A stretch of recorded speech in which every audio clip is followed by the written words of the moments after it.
वरी वारल गुंडड़ी दारन प्यारल ता सदको वञा वरी वरी वारल गुंडड़ी दारल प्यारल ता सदको वञा वरी वरी वारल गुंडड़ी दारल प्यारल ता सदको नूरी नेड़न जे खुमारले नूरी नेड़न जे खुमारले प्यारल ता सदको वञा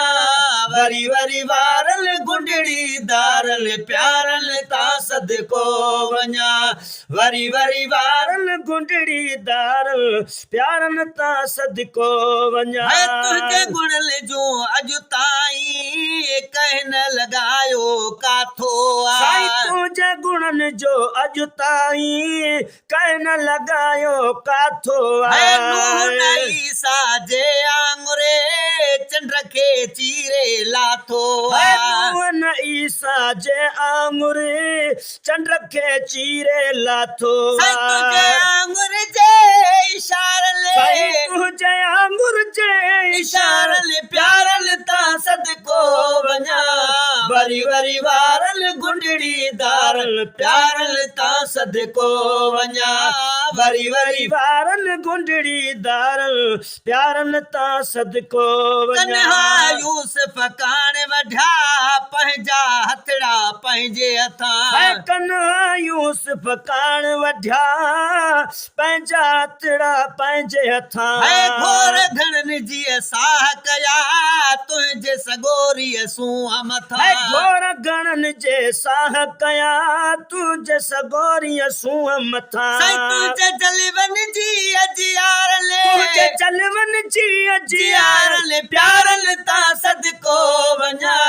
वरी वरी वारल गुंडड़ी दार प्यारल ता सदको वञा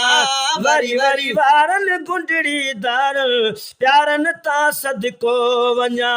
तुंहिंजे लुआब मुबारक जो छा अज़मी अब्दुर रहीम बयान करे तुंहिंजे लुआब मुबारक जो छा अब्दुर रहीम बयान करे तुंहिंजे लुआब मुबारक जो छा अब्दुर रहीम बयान करे चंद माण्हुन जे मानीअ मां जनब कयो ढो पेट भरे चंद माण्हुन जे मानीअ मां जनब कयो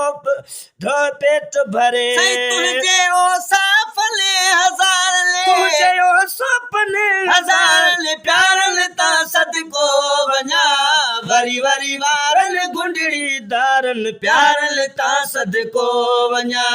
वरी वरी वारल गुंडड़ी दारल प्यारल ता सदको वञा नूरी नेड़न जे खुमारले नूरी नेड़न जे खुमारले प्यारल ता सदको वञा वरी वरी वारल गुंडड़ी दार प्यारल ता सदको वञा वरी वरी वारल गुंडड़ी दार ने प्यारल ता सदको वञा।